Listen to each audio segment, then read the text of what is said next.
What is up, Creative Gang? Welcome back to episode number 38 of In the Frame Podcast. First things first, let's do it. Cheers, guys. Fellas. Before we introduce our special guest tonight, guys, if you guys are on YouTube, make sure you hit that like, hit that fucking subscribe button for us. And if you're on Apple Podcasts, take a screenshot, send it to Instagram, tag us. Let's go. Spotify, same thing. Hit that share button, put it on stories. Yeah, I know the tag drill. us. You already know the vibes. So, ladies and gentlemen, today the legend, we have George. Upcoming legend, man. I appreciate you guys, bro. From Legend. Lux Legend Angeles Studios, man. Yes, So, that's right. bro. So What's up, man? It's been a long time. Nothing, man. I'm super happy to be here. I just moved to Oceanside a month ago. I've known Alberto now for maybe 6 months. So Yeah. I barely know these guys for everybody listening. So I'm But we talk happy often. to be here. We talk often online though, like on the Instagram all the time. So Dope. and we actually worked together. We met on Instagram. Hit me up for some BTS video for YG's artist D3, Yep. and that's where I officially met him and his crew. And yeah, it was just a blast working to you guys, man. Oh yeah, man. I told you, I was like, I don't know how I found you, but I remember I looked back to try and figure out how we first connected. And I was like, damn, I just DM'd Alberto like out of nowhere. Yeah. Just throwing you a compliment. Yeah. And then it came that, we had this big shoot and I needed a BTS guy. And I was like, yo, you want to come out and do it? And he was like, yeah. And he killed it, did a great job for us. Hell yeah. And we just formed that relationship. And I don't think I've seen you since. We haven't seen each other but since. we've stayed in communication since then. So let's give the Creative Gang your background story. Where you from and all that. How'd you pick up a camera? Let's get into it. I'm from Reading, Pennsylvania, about an hour outside of Philadelphia.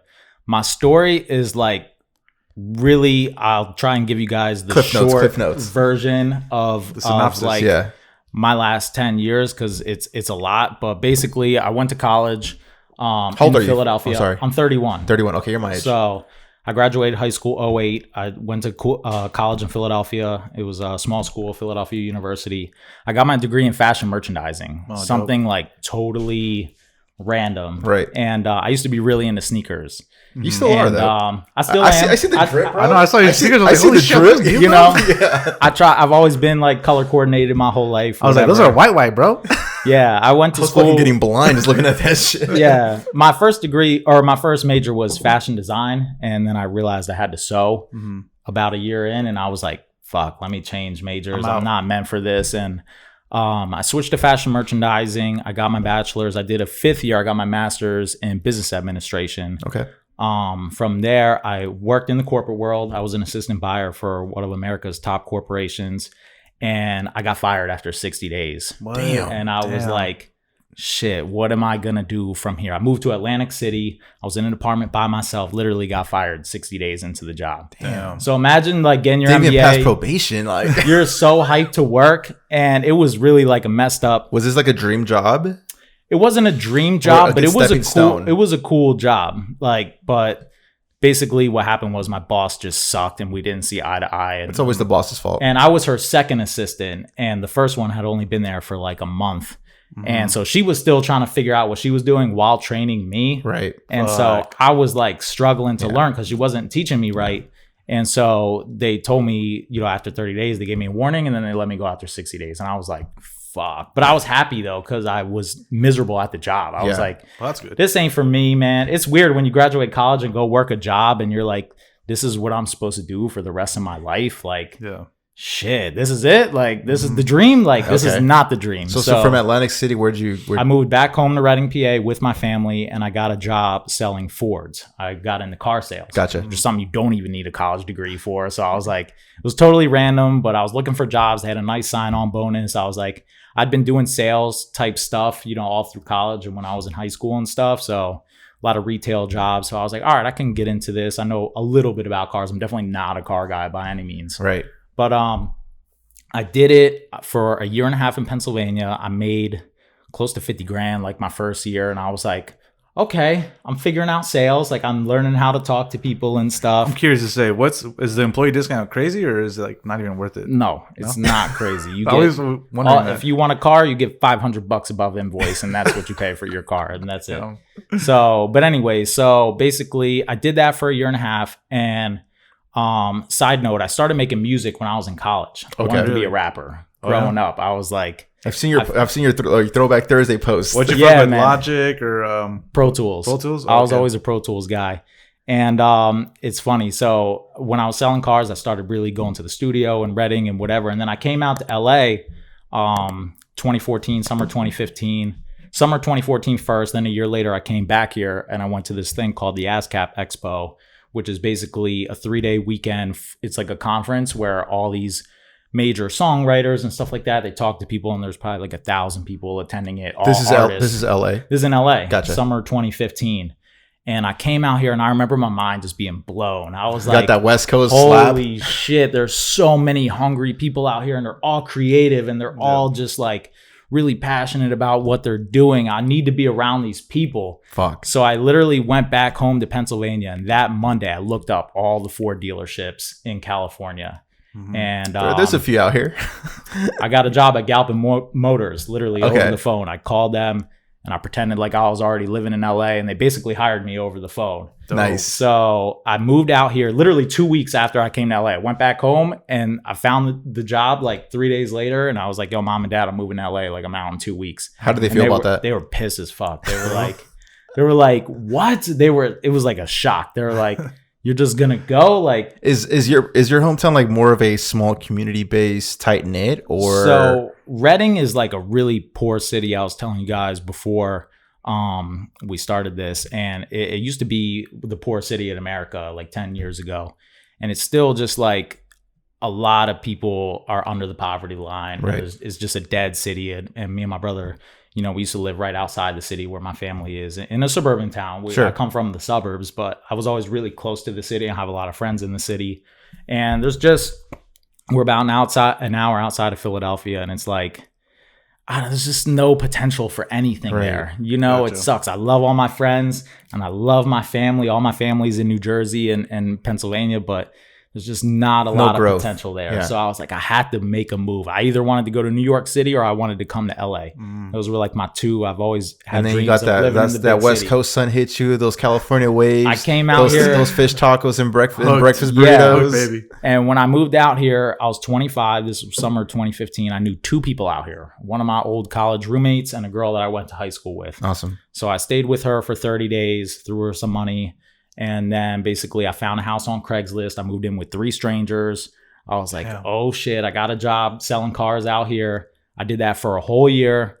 And then from there, where did I go? I quit that job and I started doing Uber because I was working 60 hours a week selling cars. And I'm like, fuck, man, I'm trying to do music. I'm trying to do shit. Yeah. Oh, so you're still doing your music stuff? Not nowadays. No, but at the time. Back then, when I moved here, all I was trying to do was be a rapper. Okay. I was like, I'm gonna fucking blow. So up are you like in between like work and stuff like that? Are you going to like the studio? Are you No, writing? I had no are you recording? time. My first year, I didn't do shit. Just trying to get your feet wet. I just wanted to meet people out here and get familiar. Network. So I basically quit my job. I started doing Uber, which for people that like want to quit their jobs, Uber is like actually a great escape. Nice. You know what I mean? Like, you can make over $20 an hour doing Uber in LA, like no problem. So I had my times. I would do it in the morning. I would do it in the afternoon. And in between that, I was working on my music shit. So you're grinding. I was grinding like a motherfucker, bro. Like summer or... So you're not scared of like getting your hands dirty and like working? No. Okay. 2017. So what happened was I had my own company. My first company was called Wide Mind Music. Okay. So I was really into like motivational hip hop. Tech Nine's like my favorite. I was gonna say Tech Nine probably. Fast rappers, like shit like that. Like he's like the number 1 independent artist in the world. Like I was really into that sort of shit. And I had my own company. And when I moved out here, one of my old friends from college moved out here like a month later. Right. And I was like, yo, we're gonna start a label, you know, and you're gonna be my artist, and I'm gonna book us both shows. And we're gonna go out. So 2017, I went really, really hard. I did at least 2-3 shows a month. Where were you going, like clubs and shit, or bro. what? Everywhere. Anything you could think of. I don't care if it was a hole in the wall bar. Anything that took you. Whatever. So I went through that grind of having to sell tickets because when you're an artist, you guys probably don't know about this world. Not really. It's really tough, man. Like as an artist, like you have to open up. If you want to open up for bigger artists, you have to sell tickets. For example, they'll be like, you have to sell 50 tickets to open. And then you're like, fuck. And if you can't sell them, you have to pay that bread. Fuck. You know what I mean? Pocket. And I'm not from here. So I'm like, who the hell am I gonna sell tickets to? Like my coworkers at Galpin? Like, you know what I mean? So it's not even their scene. So yeah, it was tough, bro. Like it was really hard. But basically I got linked up with a girl that was on a major label in Russia, and I started songwriting for her. So I had a ton of things that I was doing. I was like, whatever I had to do, I was audio engineering. I was running our clothing website. You know, I built our website. I was booking shows for me and my boy. I was doing it all. Songwriting for this other girl. And that was 2017 into 2018. And then what happened was I met my partner, Matt, who I still work with to this day. And what happened was me and Matt basically met at a studio. He was the audio engineer. He was recording this girl that I was songwriting for.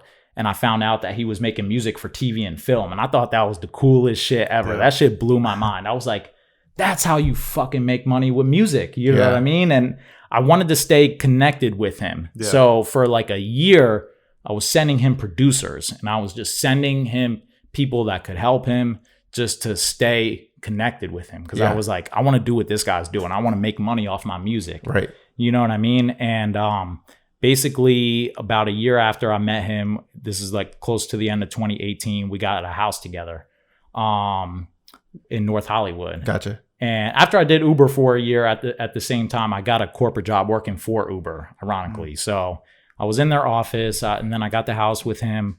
And then what happened after that was maybe 2-3 months into living with him, he had a family member pass away. Okay.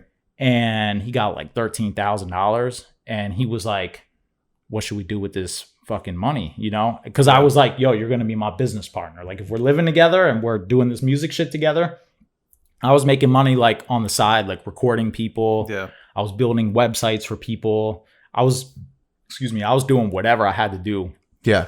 To kind of make money. And you're just thinking to like reinvest that money into your business. Yeah. And when we got the money, he's like, well, this is perfect. Like, obviously it sucks that he had a family member pass away, you know, but he was like, well, every startup company wants like some capital. What do we do with it? And then my friend Mitch came over, who is my current business partner now as well. Mitch was somebody I met when I first moved here. He was my neighbor. So basically I moved around. I went from NoHo to Culver City, back to Koreatown. Then I moved back up to NoHo. So I'm moving everywhere. Every year I was moving. So this is like from 2015 to 2018. And Mitch came over one day to film our studio. And because we wanted to start marketing, you know, we built a studio in our house. Right. And Mitch came over the one day and he's like, you guys know, if you guys get into film, you're going to say bye-bye to all that music shit, man. You're not even going to want to touch it, bro. And I was like, fuck, is he right? Like, because I had been video editing for like 10 years, but just for fun. Well, let's pause right there. When did you start video editing, like during this process? Bro, because in college, you haven't said anything about video editing. So like, right, I'm leading up to it. Okay. So when I was in college, I was that guy. Even back in high school, I was that guy that would walk around with a camcorder at parties and just document everything. Yeah. I don't know why. I just like have such an appreciation for life that I want to document it all. Yeah. You know what I mean? So I was like, you could see I went to India when I was in grad school, and there's a video on YouTube from 2013. If you type in Philadelphia University MBA trip, it's got like 15,000 views or some shit like that. I edited it. I had no clue what the hell I was doing. I'm recording on some $200 camcorder. So what camera do you remember? Bro, it was a little camcorder with the flip out. Oh, yeah? Thing. It was trash. And what are you editing on? Like iMovie or something? I think iMovie back then. I don't even remember. So, but then once I got into the music stuff, I never really had money to like invest in getting music videos done. So I would shoot on that camera, whatever. My friend Dan eventually gave me like a Nikon that I was using. I would like organize ciphers and I would film them myself and edit them. And so once that was kind of where it started. It's always been something I just had an appreciation for. I wanted to do it mainly out of necessity because I could never afford to pay anybody. So I was like, fuck it. But I knew back then I need to put content out. You know, everything is visual nowadays. So I was like, okay, I'm gonna learn how to do it myself. And hell yeah, I think that's one of my strong suits is that, you know, I've always been that guy that is like, I'll figure out what needs to be done and I'm not going to ask anybody. You know, audio engineering, I learned how to do it. I was recording in Pro Tools. I don't have any fucking real experience doing that shit. I was like, I'm going to figure it out. Video editing, give me a camera. I don't know. Let me turn it on. I'm going to figure it out. You know, I'll figure out how to use iMovie. Right, like, whatever needs Let's to be go. done. Graphic design. If I need to learn Photoshop to make ads, I'm going to fucking go in Photoshop. It's going to take me forever, but I'm going to figure it out. So basically, Mitch brings you into the film world, like, yo, you're gonna drop everything once you get into film. Exactly. And then your mind sparks, or like, yeah, we had a real conversation and we were like, all right, what do we want to do? Let's invest in some gear. So we bought a Blackmagic Pocket 4K. Damn. We bought a Sony A7 III, and we spent the rest of the money on our lights. yeah, And Smart. literally within 3 months, we started making like $5K a month. And from when I quit Uber, I started working with my friend's digital marketing company simultaneously. As I moved into the house, maybe 1 month later, this is like October 2018. I moved into the house. A month later, my friend was like, yo, I really need your help doing this digital marketing company. He was working out of his house, but he was like, I'm about to blow it up. Come work with me. So I was like, all right, I'll work with you 3 days a week. So I quit. I'm making my side money, recording people in my house, you know, whatever I had to do.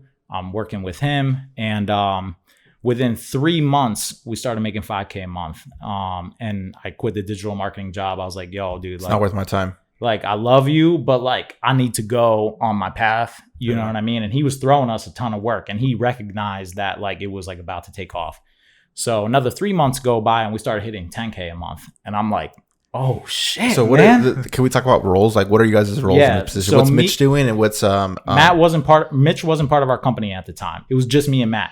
Gotcha. And our other roommate. Mitch just gave you the idea. He just gave us the idea. He planted the seed. He literally came Fuck over. audio, come over to video. Yeah, because he had a music background too. He's from North Carolina, and he had a studio back there. And he's been an independent freelancer for probably 7-8 years out here. Okay. You know, filming movies and all sorts of stuff. And he planted the seed. And then me and Matt just took it and rolled with it. And so what was yours and Matt's role? Well, here's the thing. Matt is an extremely technical person. He knows gear. Like, you guys would love talking to him about gear. He could tell you the specs of anything. He's a genius, bro. Like, when I can say this with confidence, he's the smartest person I've ever met in my life. Like, nice. I would bet any amount of money on him to figure out anything. Right. Like, he used to make 6 figures doing IT stuff, you know, but he went to Berkeley, one of the best music schools in America. One of the best schools in America, period. Yeah, sick fucking producer. You know, he was doing well, making music for TV and film, but it wasn't what he really wanted to do. And he had a little bit of experience with film editing and stuff like that too, and shooting stuff. He's just a technical guy. You know, if you can, like, music and film, they go hand in hand. Facts. You know, my audio engineering shit background is like the same. It was an easy crossover to film editing. So we worked really well together because he was extremely technical and I was more of like the marketer. Like, I'm going to go out and get us fucking work, and then he's going to figure out how to get it done. You have that sales background. Yeah, I had a hardcore sales background. And it came into play till today. Right, and I was a savage doing music out here. But the thing with music was it never made me any real money. So I knew I needed to pivot, and I didn't anticipate it being film at all. But when me and Matt linked up, it was like a magic fucking spark, and it was like, a match made in heaven. It was really crazy, bro. And so you guys are hitting 10K a month within 6 months, fast. And you guys are shooting music videos, corporate style videos, short films, all sorts of shit. So my buddy Ezra, he runs a company called Evolving World Marketing. One of my good friends. I went to college with his brother, so I've known him for almost 10 years. He was the one that I was working with part-time out of his house. From October to like February. He got an office downtown in February. Now he's like has 25 clients. He does all their Facebook ads. His other brother has a company called Vapor 95. That's like a multi-million-dollar clothing brand. And he really learned how to do digital marketing through doing all the ads for Vapor 95. Right. And it took off. So Ez was giving us a lot of work, which really helped us. I'm not going to lie. Like, Ez is my boy to this day. He's my ride or die. He literally has Wide Mind, my first company, tattooed on his arm. Like, he's like my brother, bro. Like no lie. That's like, dope.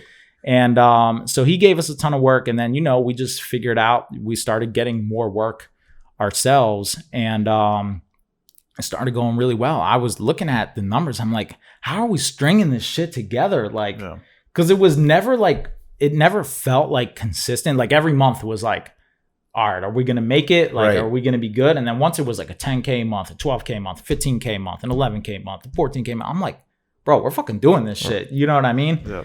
And then this is a really crazy part of my story. We met this lady, Christina, that was older lady that sold a magazine that she had, and she made a bunch of money, and she was starting something genius. She was starting the first ever Asian American TV network. You know, there's like BET and there's like Telemundo TV. Yeah. And she's like, there's no network for like Asian Americans. She was Filipino. And I remember she hired us to do a gig in Arizona to go film some concert. And she paid us more than we had gotten paid for any gig previously. And she put us up in the hotel, and I was stoked. I was like, you feel like an IG thought getting flown out and whatnot? Right. So, in my hotel? Yeah. Right. So this is like summer 2019-ish. So we did that. And then she really liked working with us. And excuse me. You're fine. I don't drink a lot, so I'm gonna be burping throughout the episode drinking this. All right, so where were we? So we did the gig in Arizona. We formed a relationship with this lady. So you guys killed the shoot. You guys delivered. Yeah, it was great. So the way me and Matt were working originally was he was the main A cam. I would do stills or be B cam, and then we both would edit stuff. That was our original workflow. Gotcha. And I naturally gravitated towards doing more editing, and he naturally gravitated towards being the main cam op. And then lights, you know, I would help him, you know, in any way. Of course. So figure it out. You know, he's a lot more technical person, like I said. So when it came to the lighting, he would basically tell me what to do, and I'd fucking do it. You know, so we did the first gig for this lady, you know, knocked it out the park, delivered our videos to her, and she was happy. And she was like, all right, you guys did a great job. Like, I want you guys to be my team. So this is like summer 2019-ish. And a few months went by, and we kept working with her. We kept doing our own thing at the same time. But it got to a point where she was like, look, I don't want you guys working for anybody else. I want you guys, I want to pay you guys to be my exclusive video team. And the deal she offered us was like $15K a month. She's like, I'm going to pay you consistently. Retainer client. Yeah. Retainer, just shoot for me. But I need to rely on you guys. When I call you, you're there. You got to fucking jump. You know what I mean? So you guys are pretty much on call for the most part. We're on call, bro. Like, we would once in a while like fight with her and shit, but like, she was like our mom in a way. It was like really weird. So you guys ended up taking the gig. So here's what happened. Okay. So she ended up giving us a contract for $10K a month. And I was like, well, this ain't 15. And she's like, well, let's start here, you know, and then I'm going to build you up to 15. And I was like, well, that's kind of fucked up. Cap. Yeah. You know, but she was doing so much shit for us. She flew us out to Chicago. I filmed like a TV show out in Chicago. We were filming all sorts of content, man, back to Arizona. And it was my birthday weekend. And I remember I took the weekend off, and Matt went to Vegas with her, and they were filming something. Oh, with her. Gotcha. He was filming with her. I took the weekend off. I was chilling with my girlfriend. It was my birthday weekend. And then he called me that Sunday morning. And he's like, yo, you're not going to fucking believe this. I was like, what? He's like, Christine died last night. And I was like, I thought you guys were going to get fired. I know, what the fuck? I was like, what? And my mind exploded. And we don't mean to laugh, guys. We just... No, it's not funny at all. It's super tragic and like super crazy. But it was honestly the most unexpected thing I ever could have predicted in my life. I was like, holy shit. I can just imagine, man, because I met him before, and just like, you're not going to believe this shit, bro. Like, yeah, he's straight to the point. Yeah. Like, there's no cutting corners or beating around the bush. He's like, yo, what's up, man? Christina died last night. And I'm just like, fuck, bro. I'm like, dude, for all the YouTube viewers, I'm not trying to laugh. It's just, is the camera going to be on me? It's like, fuck. No, that's just crazy. I thought you were going to say something else. You got fired. I thought she was going to drop you because you didn't show up. Yeah. No, he killed it. He was like, bro, we had the best time last night.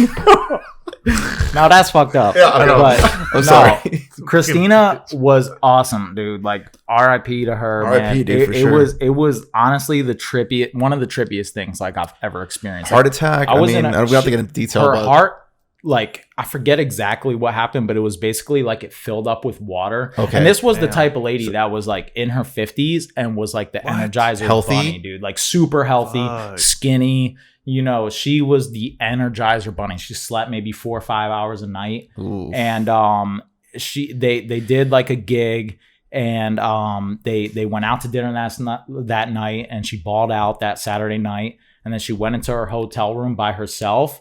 And then on Sunday morning, they were going to leave to come back to LA. And they were like, where's the fuck is she? What the fuck's up? And then security came, and they eventually opened up the door, and they found her dead on the fucking floor. And I was like, yo. And he called me and told me that. And I was just like, holy shit. And at that point, we didn't sign the contract, but we were basically exclusively already working for her. So we had dropped basically the majority of all our other clients and we're just working for her. So from then, that November and December was pretty tough. And I was like, it was rough. Damn, there's the train. No, that's right. It is. You won't catch it. And I was like, oh man. And it just taught me that like nothing is permanent. No matter where you are in your life, shit can always go left out of nowhere. You know what I mean? And it really just like humbled me and made me be like, nothing is permanent. I've been doing great these last 6 months, but that shit could all end fucking tomorrow. You know what I mean? Financially and fucking physically. I mean, you could be, you look pretty healthy yourself, but you could just drop. You all never know. Now we're, life threw you a curveball, right? You think you're going bum bum bum, and then all of a sudden it's a roller coaster. I'm hitting fucking $15K a month, and then boom, bitch! Like you're going down. Like, what's your thought process? What are you going through? What's the next step? What are you feeling? I was pretty confident that we would recover pretty quickly, but I knew that next month was gonna suck. Because when you don't have anything in your pipeline and you're like kind of relying on somebody, you know what I mean? And that person gets taken from you, you're just like, oh shit. Do you guys have a crazy overhead at the time? No, we were working out of our house. Okay. So it wasn't a big deal financially. You know what I mean? It just sucked that we didn't have any work lined up. Right.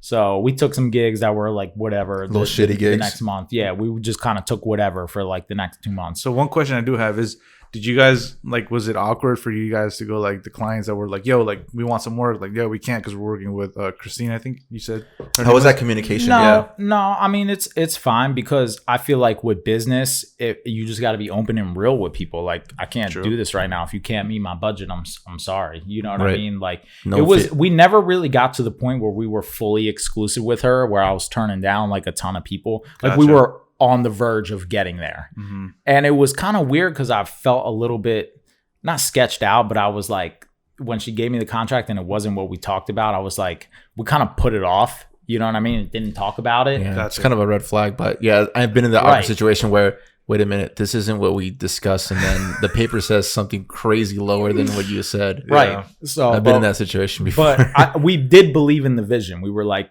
okay, this has potential. She's clearly, wherever she's getting her money from, she's making moves for us, and it was cool. You know, like I said, we flew to Chicago. We were filming a TV show. We did all sorts of stuff. She was getting us connected to Manny Pacquiao and like all these people and shit. And I was like, okay, well, she's clearly been around the block and like knows how to make connections. And she was a savage, bro. She taught me really like how to be savage as fuck in business. And maybe a little cutthroat. She was extremely cutthroat, like borderline would piss people the fuck off. Like, you know what I mean? So I took like all facts, no feelings. She was like, but she was a woman. So like she had to be like that. Right. She's like, we need to always have this presence about us that we're successful. And no matter where we're at, you know, people need to think that we're about to blow the fuck up. And I was like, I always remember that, you know, and I took like that. That's one thing that I learned from her is your image is everything. So no matter what it really may be, what you need to portray to your potential clients is that shit is popping and you don't need them and they need you. Okay. So we haven't discussed this yet. So after that incident, you and Matt are still working together. Did you guys have, what was your company name at the time? It was Wide Mind, but we changed it from music to media. Gotcha. Okay. So that was how we made the transition, because originally we were both doing audio stuff. And then when we started doing the video, and we were doing a lot of photography at the time too, a lot of product photography. Gotcha. Basically, when Ezra would sign up a client, he would kind of pitch us to do whatever, because he had a lot of startup companies that he would do digital marketing for. And so he would say, well, I have this company that's like my brother company, excuse me. he actually called us his in-house video team, and we would basically either shoot a commercial or we would do product photos or we would do whatever was needed for that company to build the website and to create the content for. So that was kind of like how we started. Okay, so then, after the first couple months of struggling after that incident, so how'd you guys transition to go back? How'd you guys bounce back? I don't know. I don't really have like a clear answer other than we just fucking hustled. You know what I mean? So how'd you guys meet Levi? Who, Lenny? Fuck, Levi. Yeah, Lenny. So Lenny. Yeah, I'm like, who the fuck's Levi? You watch too much though. So Mitch and Lenny. Mitch was my neighbor at my very first North Hollywood house. Yeah. And I told you I moved around. I went to Koreatown, then to Culver City, or Culver City, then Koreatown, then back to NoHo. Right. And when me and Matt moved into the house together, Mitch was less than a mile away from us. And Mitch and Matt are the same age. And Mitch is a gearhead too. So he would start coming over and him and Matt started really clicking. So Mitch had a company called Red Riot Films with Lenny. And they're both like one-man teams. They each have Red cameras. They both have lighting. But they would use each other in a way where when they needed a bigger project, they would call each other. Right. They weren't like me and Matt. Me and Matt lived together and we split all our money 50-50 no matter what we did. But Mitch and Lenny kind of had a different type of relationship. So that was how, you know, we started throwing Mitch our overflow work, and he originally, you know, was throwing us all his overflow work. And so that was how we formed the relationship. And we met Christina through him. So he couldn't do the gig. I'm sorry to interrupt. Yeah, the creative gang, when you say he was throwing overflow, is basically means like, yo, like I was going to get paid this, but you can take it. Yeah. Scratch my back, I'll scratch your back. If he couldn't do a gig, he would call us and said, do you guys want to do this gig? I'm unavailable because I'm busy or whatever. And he trusted us because he knew me from 2015 and he saw my progression. You know what I mean? So he trusted me. And then when he hit Matt or met Matt, they hit it off really well. And so it just happened like naturally and was really a good thing. And where do we go from there? So Red Riots is because they were using Reds, right? Right. That's a dope name. Exactly. Yeah. So and they were already shooting like major label music videos and doing all sorts of shit. Damn. And they were doing pretty well. But like I said, they were like kind of each one-man bands that would, you know, use each other every now and then. So how'd you guys get them involved with, how'd you guys form Luxs? So what happened was Tom, who's our fifth partner. So there's 5 of us for everybody listening. My company consists of 5 people. It's Mitch, Matt, Lenny, who are all amazing camera operators. Me, I'm our full-time editor. And then we have Tom, that's a screenwriter. He's a director and he's a producer. So, and he had his own company, Churchill Productions. So Mitch was Tom's guy for shooting movies. So they were shooting a bunch of movies together and they eventually invited us to shoot the BTS on a movie. Right. So Matt went, he did the video, and then I went and I did all the stills. And that was the first one we did. Then we did a second one. And then this is going into 2020. COVID hit, but COVID surprisingly didn't slow us down. Fuck no, hell no. At all. Like me and Matt, by the time March hit, you know, November, December was slow, but then January, February, March started picking back up and we started getting on it again. And by the time COVID hit, we had enough work that although our shoots were canceled and pushed, I had so much fucking editing work that I was like, it's like nothing happened, bro. I worked a month straight for the first month of COVID, just editing, trying to catch up. I bet if anything, you got busier.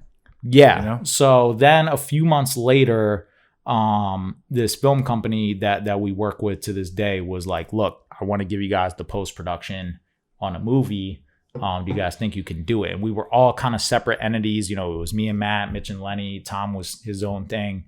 And we were like, yeah. But they were like, all right, well, you guys got to have an office to kind of, you know, we're not going to give you the post and you're fucking editing out in your fucking basement. That's not. So all of Tom's movies, you know, that Mitch was DPing on, that's what happened. Basically, the producers were like, we want to give you guys the post as well. You know, they knew us at that point and they were like, but you guys got to have an office. So we all sat down together one day and we were like, look, let's just fucking all start from scratch and make a new company.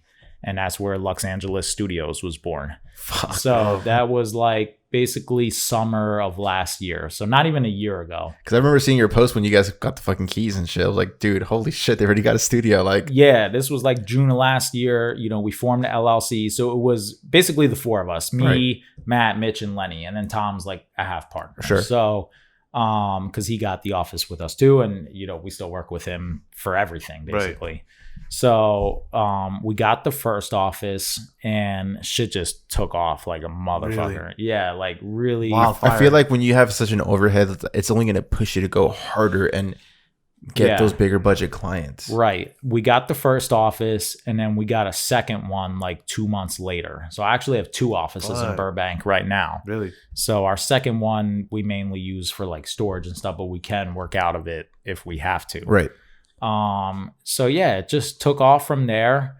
We've done 4 movies we've filmed since last summer as Luxs Angeles. I want to say 3 or 4. I can't even remember.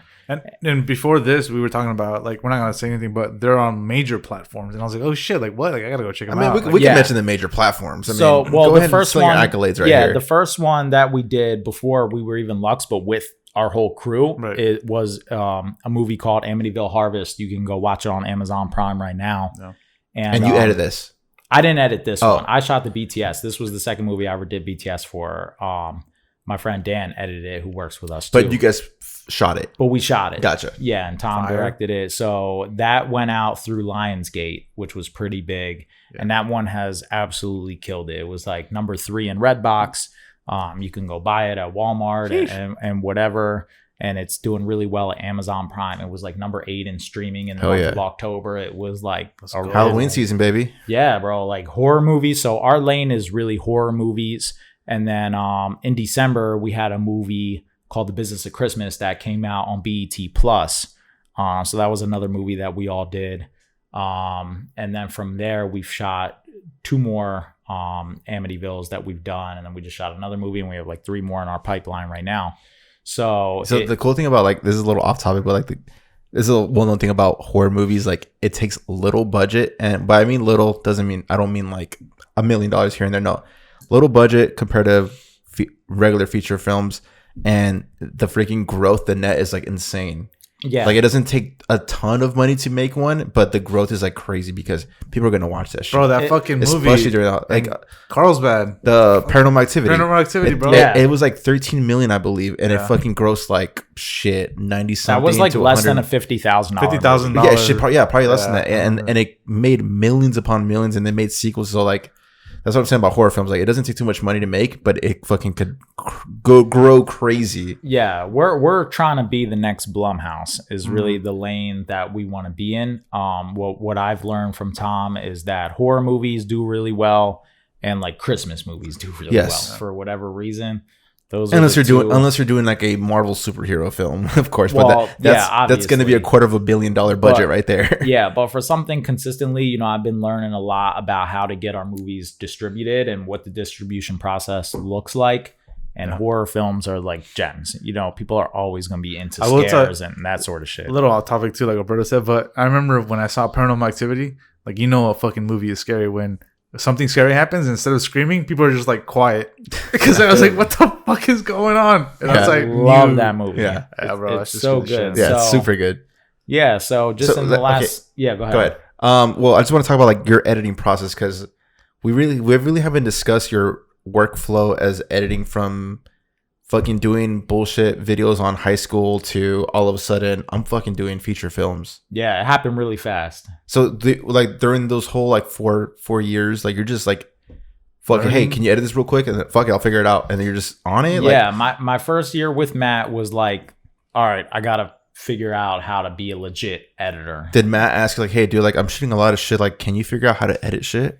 It just kind of happened naturally that he gravitated more towards cam opping. And I found that I wasn't as good at it, and I didn't like it as much. I don't like the pressure of filming, to be honest with you. Like, I had to realize that about myself, that when I'm on the spot filming something, I fucking feel the pressure, man. Well, at least you know yourself, you know your strengths and weaknesses. Right, because if you fuck it up, there's no going back. Yeah. You know what I mean? If you shoot something the wrong way, if you don't hit record... You know what I mean? Like, I've done that before. I've shot shit and not hit record. The best thing to get out of that when you forget to hit the record button is like, hey, that was a good take, but let's try one more for safety. And then you make sure you fucking hit the record button. Right. Yeah, I have a story. I don't want to tell it, but one time, yeah, I didn't hit record on. Bro, one time That's happened to everybody. We've been potting here, and On I was like, something. "Oh fuck!" Like the We're red's potting not for moving. we're potting for like 10 minutes, and this shit wasn't even recorded. Yeah, so Thankfully, it was like Okay, potted. so back to the editing. So once I teamed up with the other guys, I was like, look, like you guys are all amazing cam ops. Let me just dive into editing full force. Right.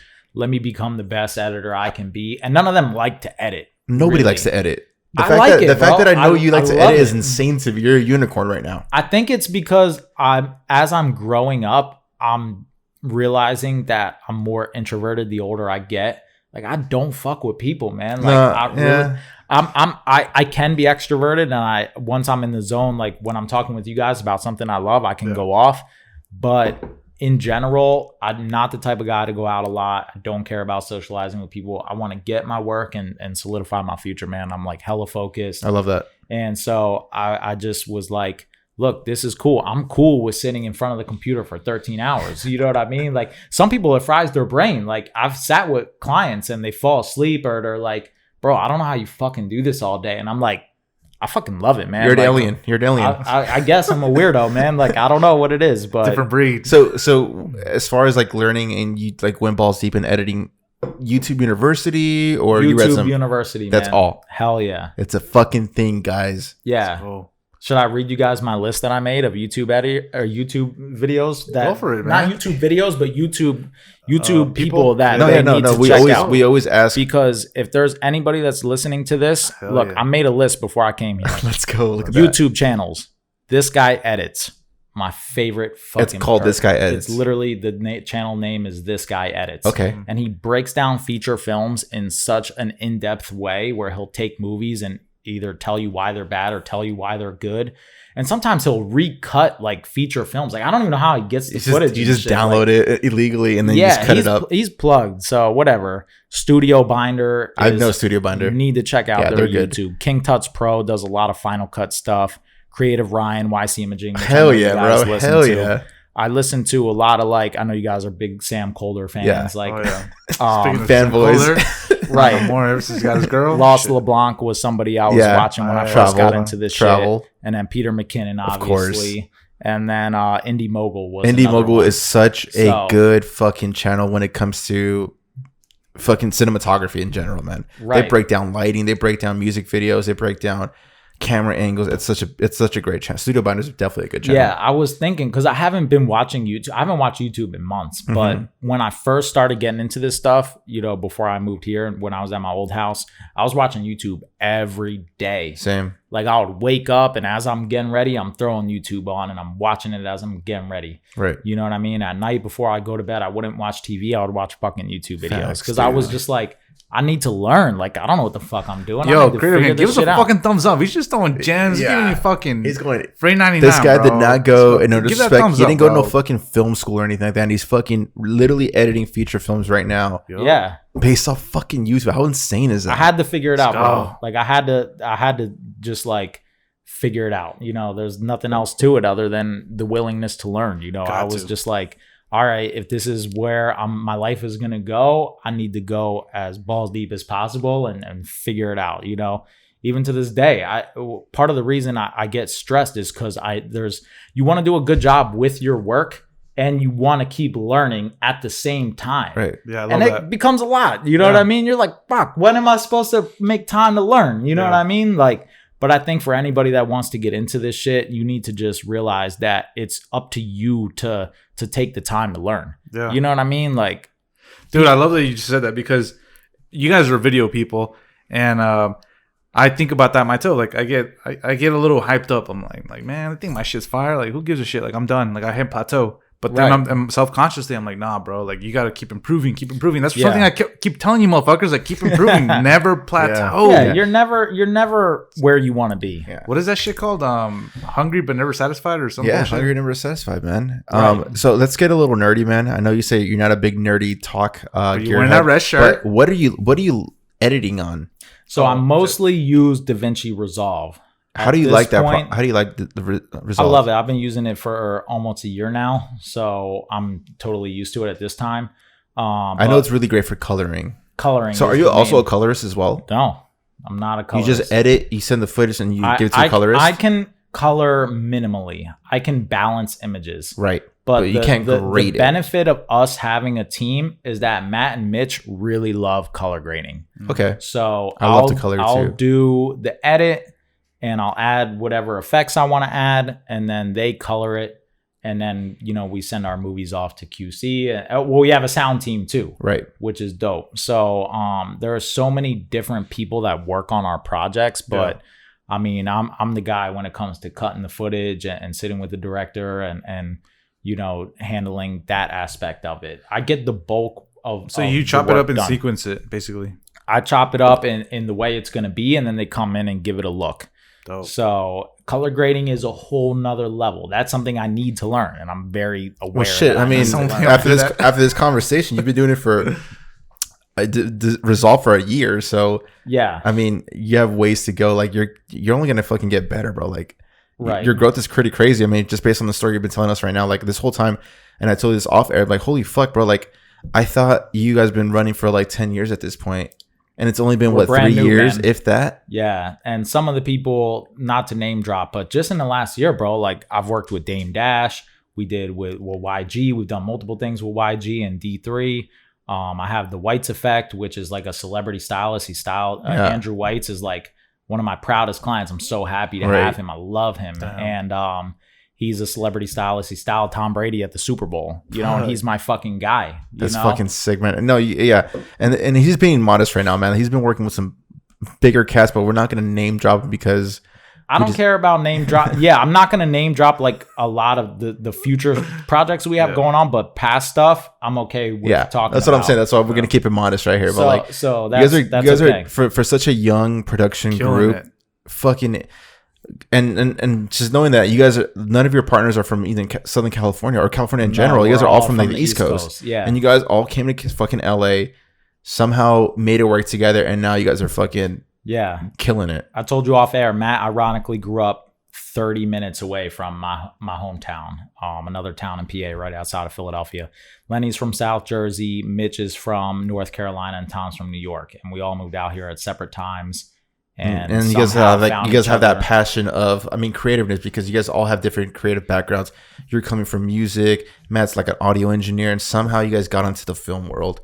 And this is the fucking content capital of the world. The melting pot, bro. Yeah. It's trippy, bro. I love it. I wish I got into this shit 10 years ago. Like, well, shit, you're still a young cat, bro, so it's only going to get better from here. Right. I can't wait till I fucking see the Oscar and it's like best fucking editor, best visual effects, and fucking George, man. I'm like, holy shit. Like, yeah, Tom. I was here first. I was telling my little brother, man, Tom recently bought a replica Oscar that has his name on it. And really? Like, I'm fucking manifesting it, baby. I know you guys like talking about manifesting, bro. Like me and Tom click in such a hardcore, like spiritual way that like get your spiritual bag. He's ready to grow. He's like, bro, he's like 50. So sorry, Tom. I just totally fucking put your age on blast. But no, I love like one thing before I was in the whole, I was like, go to high school, go to college, get into that corporate world, right? Yeah, but that was his lane. That was your lane. Yeah, the corporate world, man. That spiritual friend, the spiritual conversation. Where like, what do you want to do with your life, man? Like, what's the meaning of life? Like,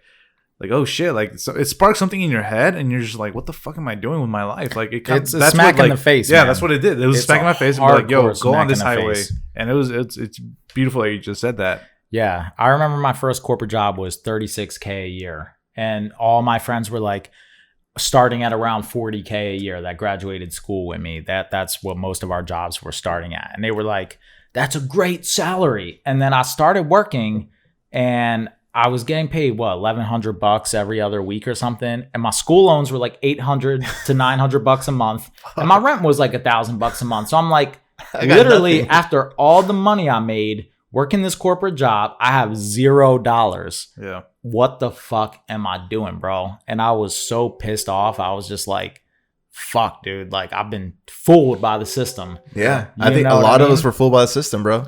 You're not the only one.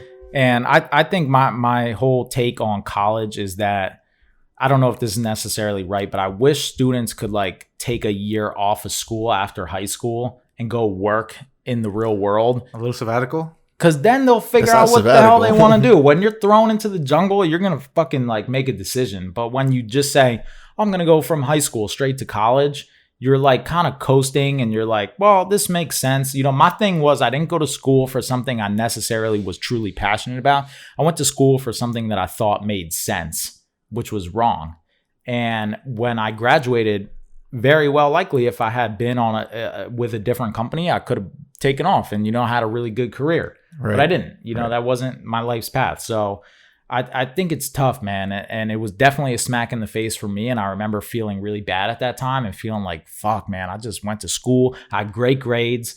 But like being in school and being trained to get good grades is totally different than working in the real world. The real will The real world eat you up and spit you out. Yeah. And this goes out to motherfuckers like we always get that hater. Like if you went to college and you have a good job, like we're not talking about you guys. We're talking about the creative member who's trying to figure it out and they're in college, but they know inside their heart that they're not supposed to be there. So don't take it personal, guys.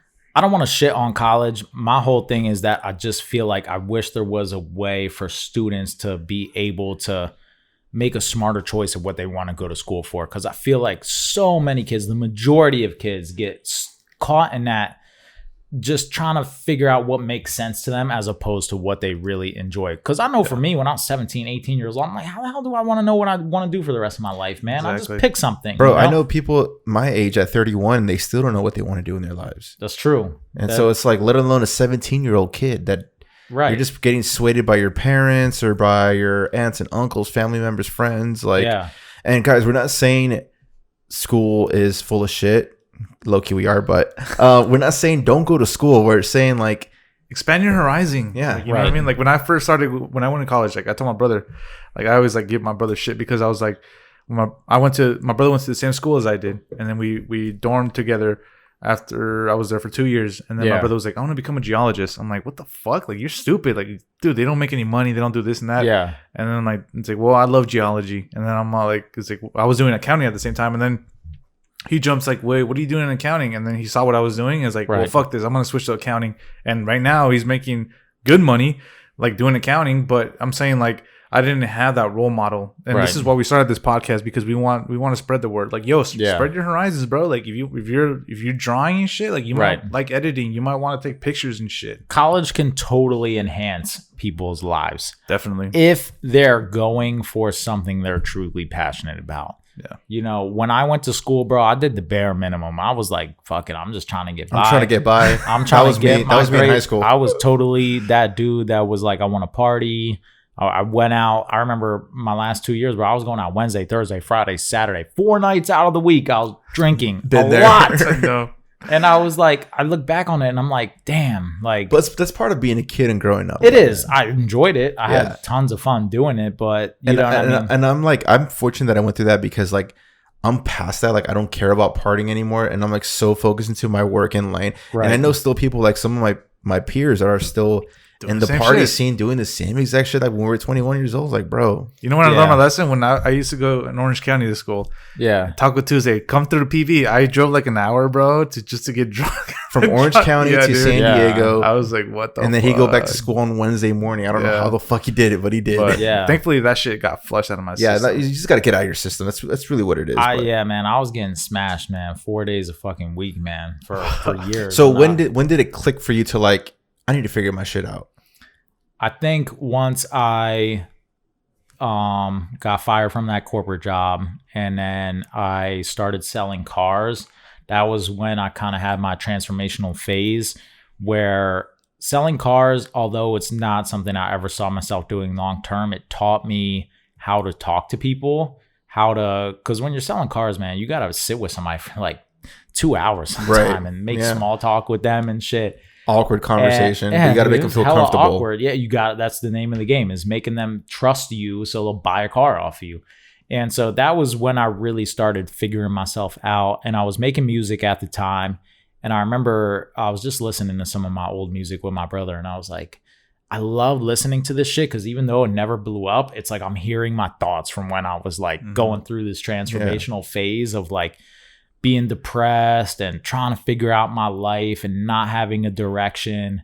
And, you know, when I moved to LA, that's when it all kind of changed for me. And although it took time, one thing that is important to talk about on this podcast is that when I was 25, I said I need to be working for myself by the time I'm 30.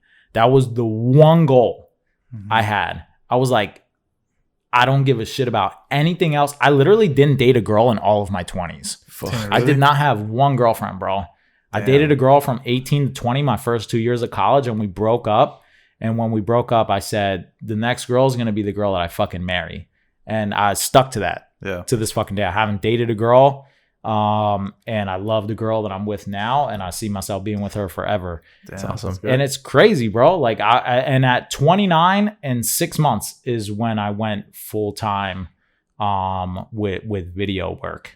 Dude. Like literally 6 months before I turned 30. And Los Angeles is such a young company, but it's like fucking booming. It's just you telling us even off air, like the people you work with is like, holy fuck, like you guys have been in the game for what, 2 years? Like how is that? No, as Los Angeles, not even a year. We got the office last June. So yeah, now that I remember, shit, like it's like insane. Like so it happened during okay, let's pivot to like networking.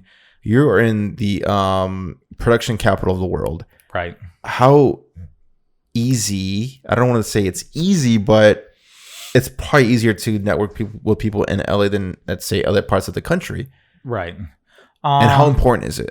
It's extremely important. I think the way our business operates, because we didn't really talk about the way it operates, is we do feature films. That's like our bread and butter, but we still work with other companies doing all sorts of shit. You name it, we do it. So for example, we just got paid. We're about to do 11 cooking shows for somebody. Damn. We have a company,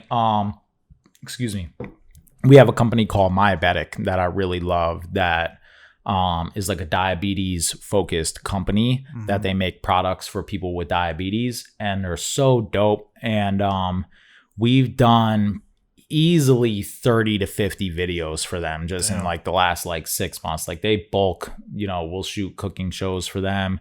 We do fitness shows for them. We shoot little commercials for them. We shoot like all sorts of stuff. So we kind of use the feature films as like our main bread and butter, and then we fill in the other stuff with different companies. The Whites Effect. We'll do things in a way where we'll shoot something over 1 or 2 days and then edit like 10 or 20 videos for somebody. We try like it's Andrew White's. Yeah, we did something for him where he's starting. He has this thing called the Club, where basically all of his fans are able to subscribe to his website, and he gives them content that only they get. It's not on YouTube. You can't like fucking Patreon, kind of like a Patreon. Yeah, you can YouTube it, and we really kind of helped him develop it. And it's all his brainchild, but we basically have helped him create the content of it. You bring it to life. Yeah. And what I was telling you guys before is it sucks that there's so much shit that I can't post about that like I wish I could. NDAs but I'm literally working on so much stuff that while we're working on it, it can't be posted about. Like his stuff is all exclusive. So I'm not posting about any of that shit. The feature films, I'm not posting about any of that shit. So that kind of makes it tough for me. But I think my strongest suit has always been, I've been a savage networker, bro. Yeah. Like in LA, like I don't give a fuck. Like I'm talking to people, I'm DMing people. That's how we met. Yeah, I that's why I was really happy when I look back at the way we met, and I was like, I just fucking DM'd Alberto randomly, bro. I follow all sorts of hashtags: LA videographer, San Diego videographer, and I was just like, yo, man, your fucking work is insane. Like, keep doing what you're doing. That was all I said. Not trying to get anything from you. And I was just like, the second message I sent, you were like, yo, thanks, man. I appreciate it so much. And I was like, yeah, man, I have a production company. We have 4 Reds. If you ever need a bigger project, like I got you. Like, let me know. So here's my question for you right now. You're saying that you wish you posted a lot more on your Instagram of the shit you're doing, right? Yeah. But lately, like I've been seeing your stuff. It's like really like motivational. Yeah, me and you are brand new, bro. So you don't even know me at all. I'm like, damn, like all right, I bet. Like you kind of like not make my day, but like you kind of motivate me to keep pushing through the day when you say like when you post motivational shit. So my question is, have you thought about, now that you're living in Oceanside, and I see you doing these walks and stuff, have you thought about vlogging or like, like doing some stuff like that? Or you're not into that? the thing for me, what I'm on right now, and I wish I did this and I didn't, but at the beginning of the year is the perfect time to plant seeds with new clients. Mm-hmm. And what I mean by that is messaging them and saying, hey man, it's a brand new year. You know, I really think that, you know, this is when companies kind of revamp their image. You know, I would love to create content for you. And I've been so slammed with the projects that I have that I don't have. I remember in January. That's actually a good tip that I'm going to pick on for next year. I'm not even lying, dude. That's a good tip. Yeah. I believe in that. And because it's weird, because randomly, you know, at the beginning of the year, it's like, okay, it's a fresh start for everybody. Everybody's in that mindset of like, okay, new year, new me. Yeah. You know what I mean? Whatever. So if you can plant those seeds in November, December to new people. But your question about vlogging is no, only because I'm so busy focused on my current projects that it's hard for me. Like even Instagram stories, like I definitely have, and not an algorithm, but a theory on how I post shit.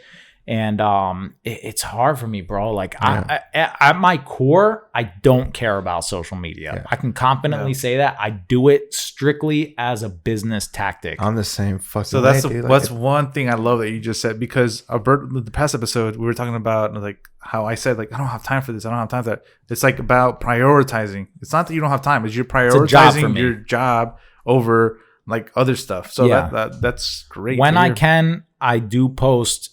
You know, I do have a theory. So my whole thing with social media is I want to post Monday, Wednesday, Friday. I don't want to post back-to-back days. And I always post in the morning. You know, what I've realized about my audience or whatever is that, you know, if I get it out early in the day, I'm not going to post shit late at night. Right. I always think about the time that the East Coast is on, because a lot of my followers are on the East Coast. So I always think about they're 3 hours ahead. So, okay, I want to get my shit out early in the day. And I never stick to it. I never do Monday, Wednesday, Friday. But last year I didn't post a lot. I was posting maybe once a week, if that. I mean, there were some times I'll post one time in a whole month, and I'd be like, fuck, man. Like, I do so much dope shit, but I don't ever post about it. And perception is everything. As shitty as that sounds. Yeah, so this year I've been making way more of an effort. Like I'm posting way more now than I ever have in the past. Man. Like I've just been like, fuck it, bro. I've been loving your content lately, man. You've been super active. Like it just came like I feel like the year since the year started. Like that was a new year, new me thing. I was like, fuck it, bro. I'm just going for it. Because what I've realized is that it is a marketing tactic for me 100%, you know. And when people can hear my voice, I'm a passionate person, you know what I mean? And for people to just come see my page and there's not a lot of shit there, they might just overlook me. But when they can watch my videos and hear me talk and they're able to form a connection. And I don't care about the people that watch my shit. If they don't fuck with me, you know, it's whatever. Like, you know, something I learned a long time ago is that people are going to dislike you and be haters for no fucking reason. Like, you're just not everybody's cup of tea. You know what I mean? But we're all in this field. You know, we enjoy what we do and we have a certain like market that we're targeting. And for me, I just want to, I don't know why I like the motivational shit. I've always been on that shit, bro. Right. Like and I will since tell you 25. This, do you see, let me ask you a question. Do you see yourself as vulnerable or no? No. See, that's the thing. So like for me, when I see your like stories and like you're posting motivational shit, like I see yourself as vulnerable. Like this motherfucker is satisfied, but he's still hungry. So like for me, it's it's motivating me. So I love that content. I try to be real. I try to say the truth, which is that I'm not where I want to be. You know, I can confidently say that. But I'm definitely happy with where I'm at. Like, but you're on the right path for sure. I know I'm on the right path. Yeah. I'm happy we're doing this podcast now as opposed to 3 months ago, because 3 months ago in December, I was feeling hella overwhelmed with everything. Like running a business is tough, man. Like I'm learning so many things that are brand new to me about doing taxes and finances and how to budget everything. You know what I mean? California's fucking weird ass laws about independent contractors and shit. Like we California. Had to W-2 everybody, bro. Like on paper, I have over 26 part-time employees. Shit, when I work with you, I had to sign stuff like that. Yeah. Yeah, it's intimidating. It's like, fuck, man. Like you got to learn all that shit. And it's a lot to think about, not just being a good editor. Cause I'm not an editor. I've only been doing it for 2 years professionally. So I'm like, I'm trying to be the best editor I can be while also trying to juggle The all this business other side, shit, yeah. the business side of it, making sure that I'm up to par with my business partners. I always have this thought in the back of my head that's a negative thought and it's not good, but I always feel like I'm not deserving of where I am. Oh, fuck that, and bro. it fucks with me to the max. And I think all my partners are older than me, and you know, I'm the young guy, so I'm like, it definitely lights a fire in me. I was gonna say that. You know what I mean? For sure. To the point where I'm like, fuck it, I'm gonna outwork fucking everybody to make sure that, you know what I mean? So we have like a running joke at our thing, because we don't have set hours at my office, you know what I mean? So, but we all work 10 to 12 hours every day, sometimes 7 days a week, most of the time 7 days a week. Yeah. You could go to my office at any given time and there's 2-3 people there, you know, not because we have to be, but because we love it. You know, we're just like, fuck it, let's go. I think that's the beauty of it, that you guys all love what you guys do. You guys know your guys' role, and you guys, like I said, love it. And it doesn't feel like a job for the most part. Like, everyone shows up, does what they're passionate about. Who gives a fuck how many hours you put? Yeah, and you guys... It's healthy competition for sure. There you go. That's what I'm referring to. It's definitely healthy competition. I need it. You know, I fiend off it. When somebody works more than me, I like feel weird leaving at the end of the day. I'm like, Oh, yeah. should I leave? Like, should I stay one more hour? Like, I don't want anybody to ever look at me and say And George didn't play his part. And you have that long ass commute too now. Have you even now said I'm on this driving. podcast that you live in Oceanside Yeah, now? he mentioned it. Yeah, I was living in North Hollywood for the last 2 years. I moved to Oceanside at the beginning of February. So now we're recording this April 1st. Right, I'm happy you guys didn't pull an April Fool's. April Fool's, this ain't it. We ain't recording. Yo, we haven't been recording the whole time. I know, shit. April Fool's. No, I'm just kidding. But yeah, so it's been 2 months of me living here, and I didn't know how this was gonna go. It happened very quickly. My girlfriend wanted to move here because she was from San Diego. I was living in LA. We've been dating for the last year and a half. And basically, it's really motivated me, to be honest. Like, having that hour and a half drive in the morning, I thought was going to suck. But I fucking love it, man. I listen to podcasts.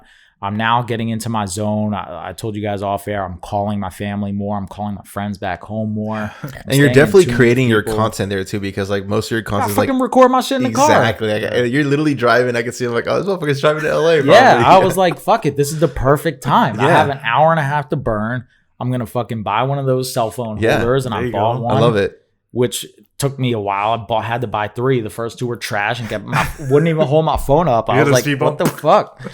Yeah, so I do need to work on getting better audio, which is something you could probably help me out with. No, it's good, man. Like I said, I've been loving the inspirational shit. It's like, fuck, like I see that shit, like, all right, I need to fucking grind. Like, Yeah. let's go time. And that goes to every the creative game member. Like you don't have to like be a CEO of a fucking company. Like your vulnerableness is enough to inspire anybody else. Yeah. You know what I mean? I think it's important for people to realize that they can be their own boss, and I'm just trying to piggyback off what you just said. It's tough, man. It's really hard being an entrepreneur. Like, This isn't for everybody. it's 100% not for everybody, bro. Like, it can become overwhelming extremely fast, and it has for me.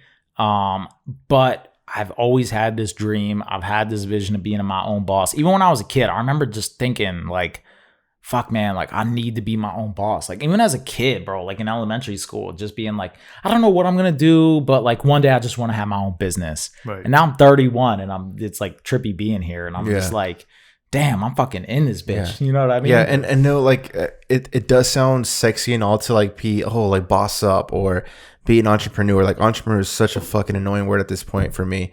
And you could think Instagram, TikTok, fucking YouTube and shit like that, because it's the cool thing to say. Like, hey, fuck your 9 to 5, quit that shit, do what you're passionate about. Yeah, guys, this is not for everybody. Like, if you can't handle the pressures of learning how to do fucking taxes and learning how to fucking reach out to clients and work for yourself, be disciplined enough to work your X amount of hours, this isn't a 9 to 5. You're fucking working at 9 to fucking 10 sometimes. Like, past bro, the 8 I do hours. 10 to 12 hour days every day. That's what I'm saying. Like, this is minimum. not, it's not for everybody. So if you're cool with the 9 to 5, there's nothing wrong with that at all. Like, and you don't have to deal with taxes and all that bullshit. They give you W-2, you give it to your tax person, that's it. That's fine. And I want to get down to 40 hours a week. Believe me, I don't want to work the hours that I'm fucking working. Yeah. Like, but I do it right now because I have to. You Right. know what I mean? When I can outsource work, I do. But for the most part, I want to do the work. You know what I mean? I want it to be on me. I want to say I did that shit.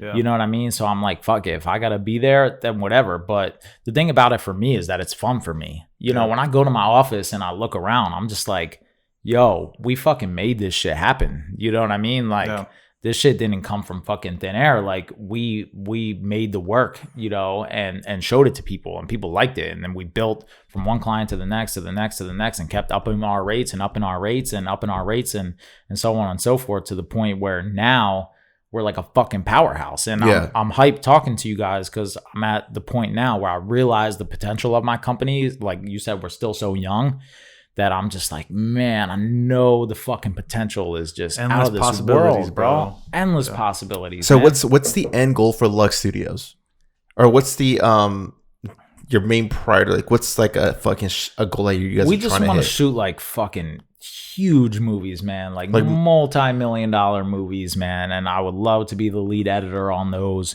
I know that I'm capable of it. You have all the confidence in your crew to film and produce it. My crew is a fucking beast, dude. When it comes to filming movies, we're down to a science, like hardcore. We might have 20, 30 people on set with us, but it's our guys that are running the show.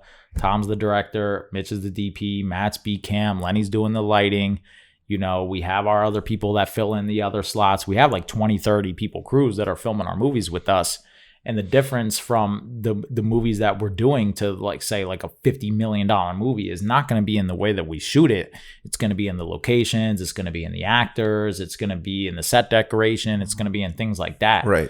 You know what I mean? But when it comes to actually filming it, like, we're Gucci. You know what I mean? Like, we got 4 Red cameras. Like, we're good. My guys know what they're doing. We've done enough movies at this point that, you know, obviously we're all still learning and we get better every time that we do it. But the last movie that we did was like butter compared to a few movies ago. And they gave me the footage and they're like, dude, we got more than enough B-roll.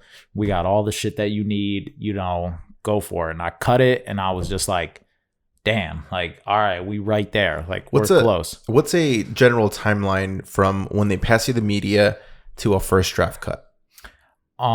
Usually when they film the movie, most of the movies that we do are filmed in 10 days. Okay. 10, like 12-hour days. And then from there, somebody AEs it, meaning they'll take my footage and they'll organize it into the days. And then what I do is I have them take it from the days and they organize it by scene. So I'll make a new timeline, scenes 1 through 10, scenes 20 through 30. You know, the last movie that we did had like 65 scenes in it. Fuck. So they'll organize My mind is going like mud right now. It's thinking about this shit. Like, oh my God. Yeah, it's a lot, bro. It's a lot. I literally will have somebody fucking... I didn't even think about the file organization. Holy shit. That's a whole fucking process in itself. That's a whole job. Man. And yeah, it's a whole fucking job. I pay somebody to do it. Yeah. I don't want to do it. You know what I mean? Yeah, that's like the grunt work right there. Yeah, that's the grunt work, is organizing the fucking footage. So they'll organize it and whatever. And then from there, it's ready to be given to me. And then I'll take it and I'll cut it. Probably most of the movies I do, I edit them in 3 weeks, like 3 weeks to a month. And then I sit with the director for a week. And then we send it to the producers. And then they watch it and they make their notes. And then they'll come in and sit with me for like a day or two. How is it having someone over your shoulder as you're going like through it, like say a revision or something like that? It was tough in the beginning, but Tom is my business partner. So... we gel, bro. Okay. Like this last movie that we did, it kind of like was a little bit weird the first day because we hadn't sat together for like 2 months. And the first day he was like, I fucking hate editing, man. But then by like the second day, he like... So you're essentially working for 3 weeks to a month together nonstop. So you have to get to know each other and be cool. Straight. Yeah. I mean, the thing about it for me, and really, excuse me, anybody that wants to be in this field is... my biggest recommendation will be like, your personality is fucking everything, dude. Like, fuck yeah. People don't like, your work is important and doing a good job is important. But at the end of the day, people want to be able to fuck with you. Yeah, you got to be cool. You got to be cool. They got to gel with you. You got to sit with people for long periods of time. You know, they got to vibe with you. Yeah. And it's hard. Like, it's not always like that. And this is the first time you guys met. And it's like, you guys are... I feel like you agree with this. Your brand is how you treat other people, right? Do you agree with that? Yeah, definitely. I've always been that type of person, even since high school, where I always wanted to be neutral with everybody.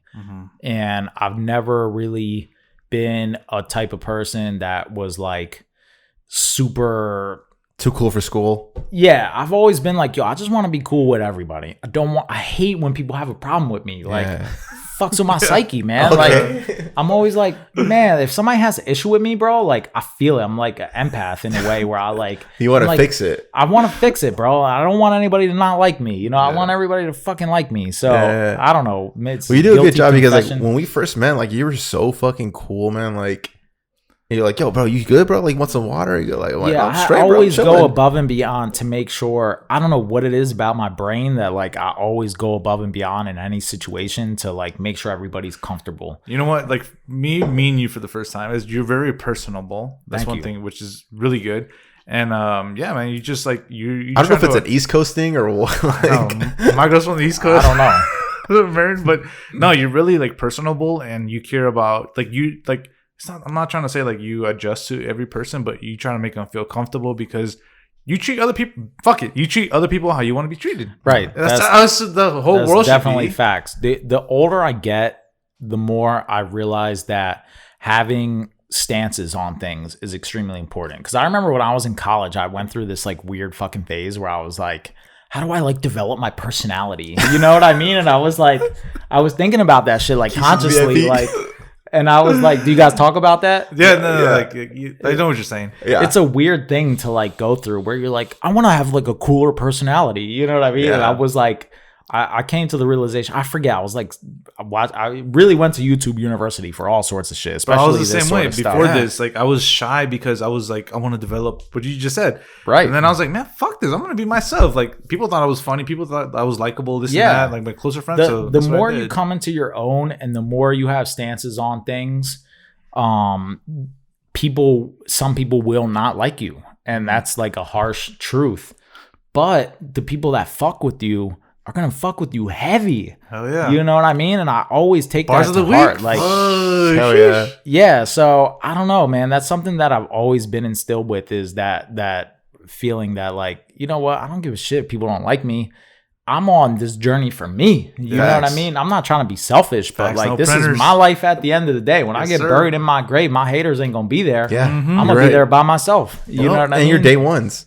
And my day ones are gonna be there. I feel like, yeah, I love the way you just said that because I feel like that was my breaking point. Like yo, fuck it. Like people are gonna love you or hate you. Like just be you. Who gives a shit?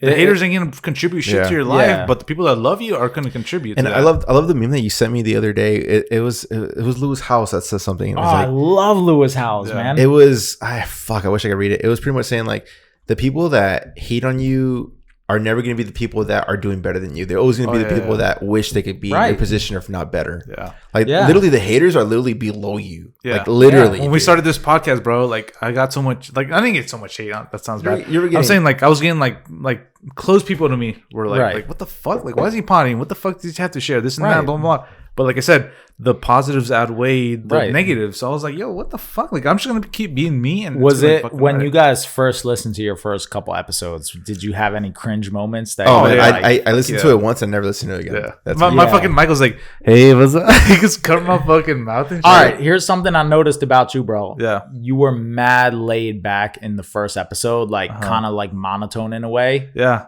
And I've seen you come into your personality. Yeah. You're not the first person who said that. Over I could tell straight up. It was like you guys knew what you were doing off the bat and you guys had your idea down, but you could tell listening to you. I'm not saying this in a bad way. I'm saying this as a good. Yeah. Good No, I thing. was like, I thought to myself, I was like, yo, if I'm gonna do this shit, I'm just gonna be me. And like the more we progressed, episode 10, I was fully me. Yeah. And I was like, yo, fuck it. Like if they fucking love us, then they fucking love us. If we're gonna get somebody else, Yeah. and that's the thing. And once you have that realization about yourself, like, you know what, fuck it. If people don't like me, then whatever. Like there's I said, always a crowd that will fuck with you. Right. You just gotta find that. And I've told Alberto this, like, well, we've talked about this. People can smell phoniness. You know, like if you try to portray something that you're not, people are not gonna fuck with you. But if you're like people, you're gonna have a million stands. And that's what like we want. We want to just be true to ourselves, Right. Express what we feel,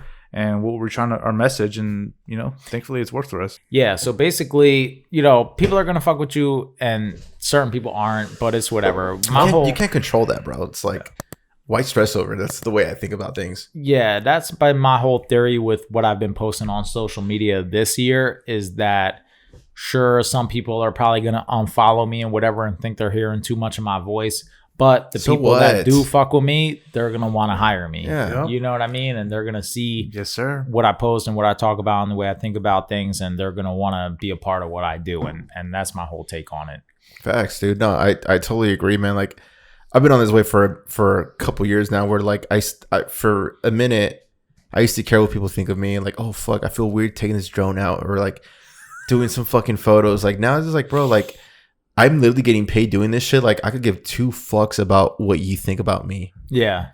So, and as fucked up as it sounds, like, I will be something like, bro, you got a 9 to 5. I'm pressing a button. I'm getting paid off this shit. Like, right. Suck my dick. Like, like. Yeah. I mean, you have to get to that point where once you have enough of a clientele, you know what I mean? It's game over. Yeah. Once you really get there and you're just like, all right, shit, like, I'm eating off of my clients and I'm able to make a living for myself. Yeah. If there's haters, like, you don't even think about them, bro. I don't even think about that. Something we said in the previous episode.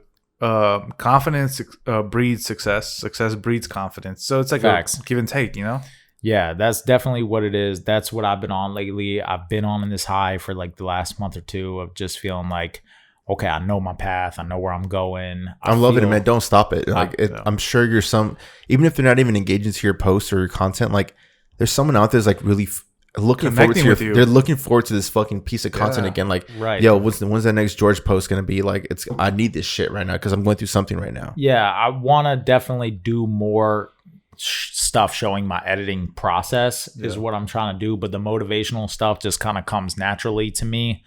The other hard part of what I do is getting BTS content, man. It's so fucking hard. I'm sure you guys know. Like, it's hard, man. Like, half the time I'm like, damn, I run a production company. I need BTS of us. You know what I mean? So I'm trying to get an intern for this summer and basically to do like AE work and basically do editing work for us. And the fallback, if they don't have anything to do, is shoot some fucking social media content for us. You know what I mean? Show us in the office. Because we do dope stuff every day. We have meetings. We're working on so many different projects. At any given moment, we're working on 10 to 20 different projects. And we have like, 10 to 20 in the pipeline too. So I'm like, shit, man, but nobody sees that stuff. You know what I mean? You got to document that for sure. Fuck, if you get an intern, you can fucking vlog like third person. Like, right. Yeah, that's the idea, is to get somebody in there to show us in our natural habitat, you know what I mean? And it's hard, I do want to post more Instagram stories and stuff, and I really want to. I got on TikTok and I fucking did like 5 videos and then I went cold and I haven't posted anything in like 2 months, and I'm like, fuck. Yeah, but to me, that's too much social media for me, honestly. I still haven't downloaded TikTok yet. I refuse to download it, man. I like it. The first video I posted got like over 1,000 views, and I was like, oh shit, like the viral the way the algorithm is so different than Instagram that it's way easier to go viral. But I don't have the fucking patience to like make that micro content, man. Like, I'm editing movies and shit, and I'm like, the people that do the TikTok stuff, I'm like, it takes time to do that shit. It takes an hour or two. Even when I film my fucking videos in my car, I'm like, I gotta go home or go to my office, and then I edit it, and I add the borders, I add the red line. You know what I mean? I try to find any BTS that I have. It's funny because when I went to Chicago like a year and a half ago, we had a BTS guy with us, and he filmed the whole fucking week. And I have this whole bank of fucking BTS footage from that trip. So if you guys ever see the footage of me posting with my white border shit, like, and you see me in a beanie, like, it's from that fucking Chicago trip, man. So it's mad funny, bro. I recycled so much of that fucking footage, man. Just so funny. Hoping that people don't notice. But one thing I do is for like this week has been busy with like Potter wedding stuff, and then like I don't have time to edit. I just go to my fucking front yard and I just fucking record flowers, and I just put like really dramatic music and color graded because I love color saw grading. You just posted some shit of flowers, like, right? I like stuff. Yeah, like I just like take my pride. My pride in video is color grading because I love that shit. I'm telling this guy he should become a colorist. I know, and maybe I will. Maybe who knows? But there's people that make money just coloring. There's this fucking Instagram guy I follow. who's really fucking good. The one that you told The, Adrian the uses. Pakistani Yeah, dude. he's fucking. I forget he's his name, fire, but yeah, bro. he uses DaVinci as well, I believe. Yeah, but yeah, I'll just be like, yo, like I haven't posted pictures. Like, let me just post something to post something. Yeah. And it racked. I don't know. The algorithm works in my favor and it racks up views and shit. But It works in your favor heavy. Yeah. For some reason. Yeah, it's hard, man. I have this weird like love-hate relationship with social media where I'm Same. like, I wish that I always feel like I know what type of content I need to post, but I never can get it. Yeah. Does that make sense? I don't know. Yeah, If no, that I'll tell you fucking- this much. Like when you were going back to where you were saying how you had a schedule, like Yeah. I post every other day. From the way I see it as a photographer is, yo, like, and this is testament to what I've done. My tactic is like I'll post 2 times a day. Like I don't give a fuck. Like if I have an edit done, like I'll post Yeah. it real quick. And I've gotten clientele. This upcoming weekend I have a shoot Right. because I posted 2 times a day, and then the client saw and was like, hey, like Yeah. it motivated her to be like, yo, like I'm doing this thing for fitness, like can you shoot me? And I was like, Right. yeah. Like what are your rates? Like this and that. Instagram's Went back and a forth, and beast, bro. it's worked out. I love that you guys talk about it on your podcast. Yeah. 'Cause it's honestly like, Yeah, It's Fucking hard to game it's hard to changer for grow, me. man, on Instagram. But at the same time, like it's free network. as man. far as growth, I could give 2 fucks to an extent because I'm getting oh my god, like 90% of my clientele from Instagram. we don't give a fuck about via likes. We hashtags and always shit say like that. I Like don't care about that shit either. Yeah. Bro. Like it's as long whatever. as I'm connecting with somebody, man, it's all that matters, and it's getting me paid. I mean, not by Instagram, but through Instagram. Yeah, Think about it like, what if Instagram didn't exist? Would your life be lit? Me without a website, probably not.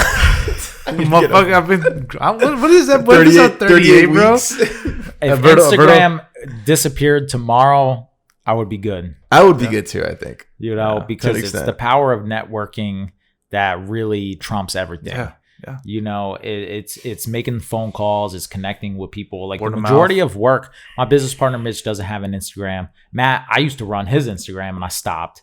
Lenny he posts, but like not as much as I do. Right. Tom has an Instagram, he's pretty active, but I'm mainly the only one that's like gives a shit about it.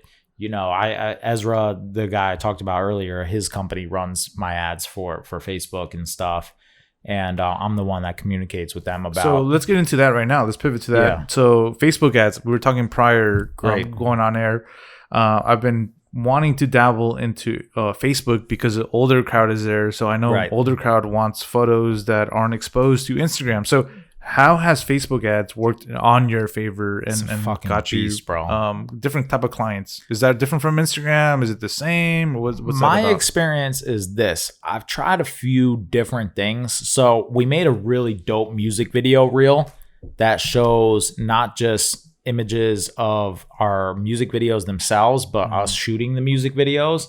We made a really badass reel and we run ads on that, and that fucking goes crazy, bro. Oh yeah. I was telling you guys off air, I get DMs almost every day on the Los Angeles page, every other day. Somebody inquiring about a music video. So that does a lot of work for us. It is kind of hard because the majority of people that inquire about music videos don't have the budget to hire us. So unfortunately, I have to reject like the majority of them, but it's cool still seeing all that activity. And you're just like, damn, like You are reaching there's people. so many fucking people reaching out to me every other day to get a DM every day almost sometimes. I'll get 2-3 in a day sometimes. And I'm like, damn, these fucking people are out here. Like, how many artists are there in Los Angeles? There's so Too fucking many. Yeah. It's so saturated. Yeah. But I've tried running corporate stuff, corporate ads. You know, one thing that's good about us that could be good to talk about is the live streaming aspect. We bought this thing that is called a TriCaster, and we basically have it set up to where we can record with our Reds and have it recorded live and streamed live. What? TriCaster. So yeah, it's called a TriCaster. We invested almost like $10,000 into it, and Matt will basically run it. And similar to if you're watching the news, how you're going back and forth from this person to this person and whatever, like we could do that shit. Damn. So that's a pretty cool thing for us.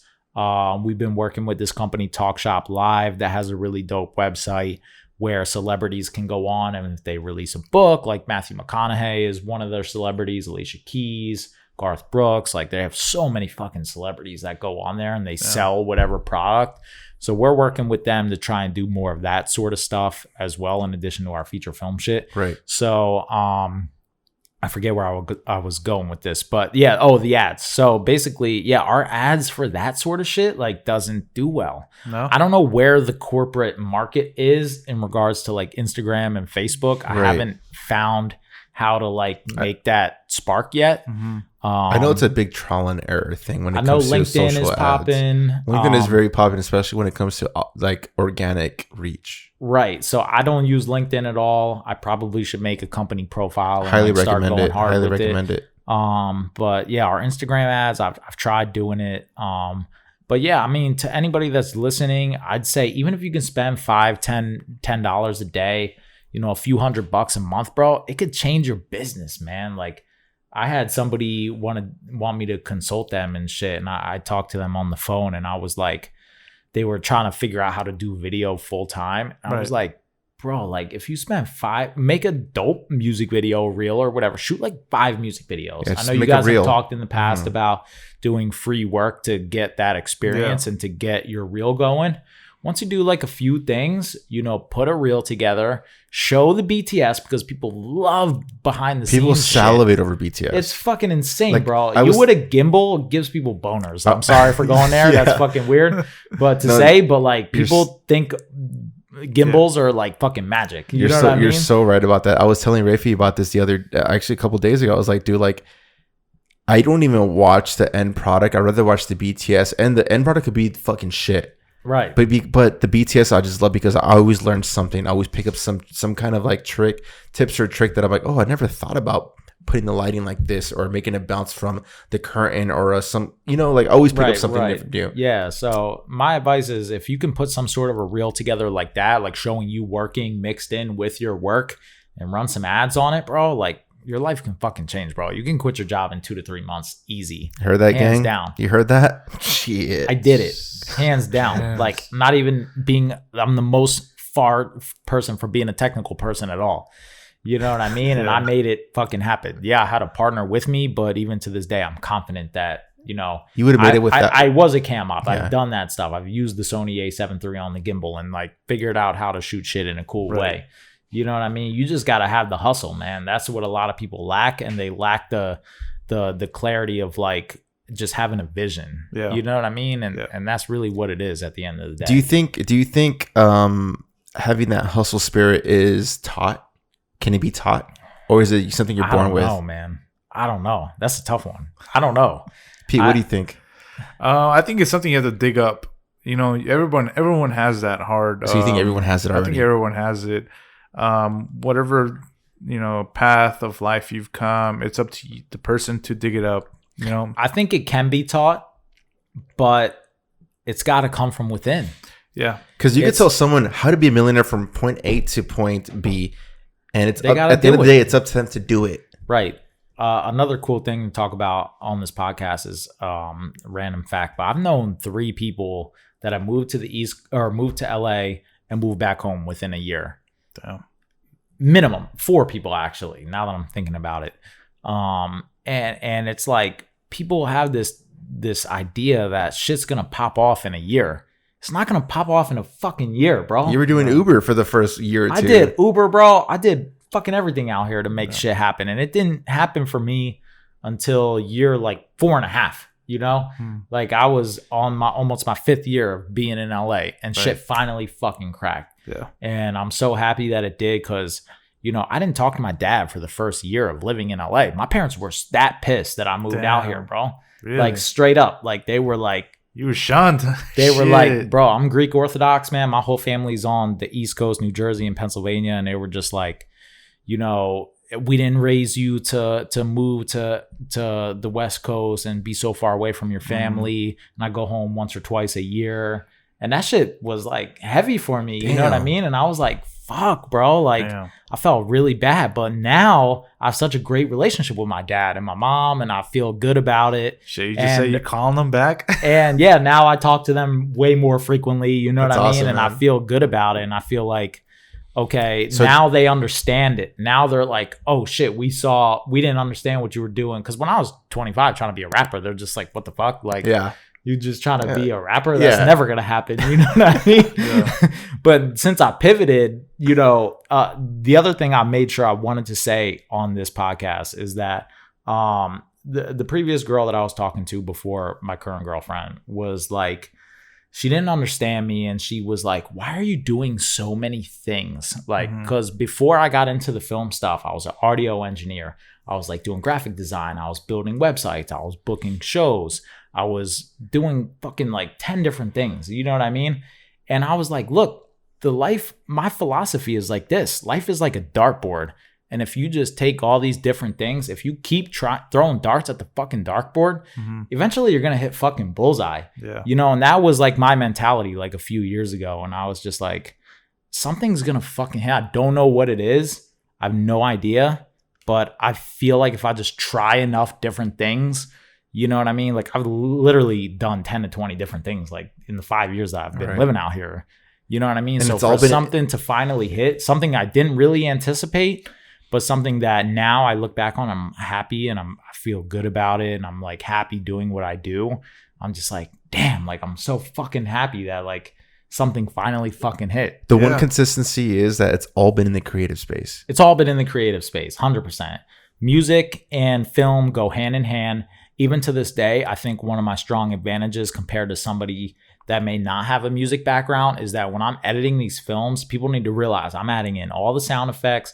I'm adding in all the temp music. I'm doing all that shit, bro. Like I'm fucking basically making the movie. You know what I mean? Like there is a composer that comes in after me, but he's replicating my temp music that I decide on with the director. You know what I mean? Like it's not all on me. But from this movie that I just edited, I just got off a movie that I'm actually wrapping up this week compared to the first one I did and previous ones I did that were smaller. I feel like I found my groove. Like this time, the director, Tom, was like cool with a lot of my music decisions. Right. So you felt like you found your workflow. I feel like I'm finding how to sculpt these movies in a way that he's happy. The producers are happy. He gave me notes. Actually, a lot of his notes were like about the music, but they weren't about the edit themselves. Because I'm not a composer, but I do have an ear for this shit. I feel like, I because of my music background, definitely strongly helps me. And I noticed you're really good at cutting to the beat. You know what I mean? That's something I've always been conscious of. Is like the way I cut is the same way that I used to rap. You know what I mean? Switching up my flows. So you got that background already. Yeah, it's in my fucking brain, bro. Yeah. Like the way I think about editing is the same way I think about audio engineering. Like you got to make shit feel good. It's got to sound good. It's got to be a full experience. I feel like sound is such an underrated feature when it comes to extremely underrated. Just like let's talk about like just like Instagram and YouTube videos, like let alone feature films. They know sound is like. I feel like it's everything to me. Right. And the YouTube, like people lag on it, like they sleep on sound effects or sound design. That's everything. Like if you could bring, like if you're shooting outdoor in nature and you bring that natural sound of the environment, you really put the viewer into that environment instead of just visually. You like they're literally standing there like, holy shit, I could experience it now. Here we go. We got to shout out Rafi, man. Yeah, he's great with the sound effects, man. He knows what he's doing. Rafi's a mutual friend of ours that has been on the podcast in the past, and he's dope as fuck. And man, adding sound effects to anything, either short form content or long form content. If I change the music in a scene, the scene can be exactly the same, but the music will dictate the feeling. It accentuates the experience. It does totally, man. Facts. And it's something people probably don't think about, but I can't even watch movies and fucking enjoy them nowadays, bro. I break down the editing like so hard. I experience this. Like, I can't watch a film without catching their mistakes. Right, that's how I am, bro. I'm a continuity freak. Yeah, so like I can't just watch it. To the max. I can't watch a movie just to watch it because I'm over analyzing everything. Like I'm analyzing the framing, the lighting, the positioning of the camera, where the subjects are at. And if I catch a mistake, it's like I just caught this mistake. And my girlfriend Kristen will be like, "What are you talking about?" Like. You didn't see like the over the shoulder shot, like it was fucked up. Like the person was like had a lit cigarette, and then they changed the camera. The cigarette was off her mouth on, like it didn't match. Yeah, a funny thing about me is I used to be the biggest continuity freak, bro. Like way too over the top with the continuity shit. It's so common, and continuity mistakes. I think I forget who it was. This guy edits has said this, and multiple other people have said this. Is that when it comes to doing movies and shit like that, like. the feeling of the scene is the first priority. The continuity is the last priority. You know, because That's probably why there's so many mistakes then. right, because when you're watching something, your brain doesn't process it. I had to realize this because I'm like, my arm might be like this, and then the next shot is like this. Nobody fucking notices. But if you're an editor, you'll catch it. If I'm an editor, like a freak like me, I'll catch it. The majority of people that watch TV shows, I can watch big shows on Hulu and Netflix right now and point out fucking shit. But the average person would not catch it. The big one is when they have their phone on and then like it's off on the next scene when literally they're saying word for word the next thing, the next line, and their phone is off. I'm continuity. Like, that's a continuity mistake that it happens quite often.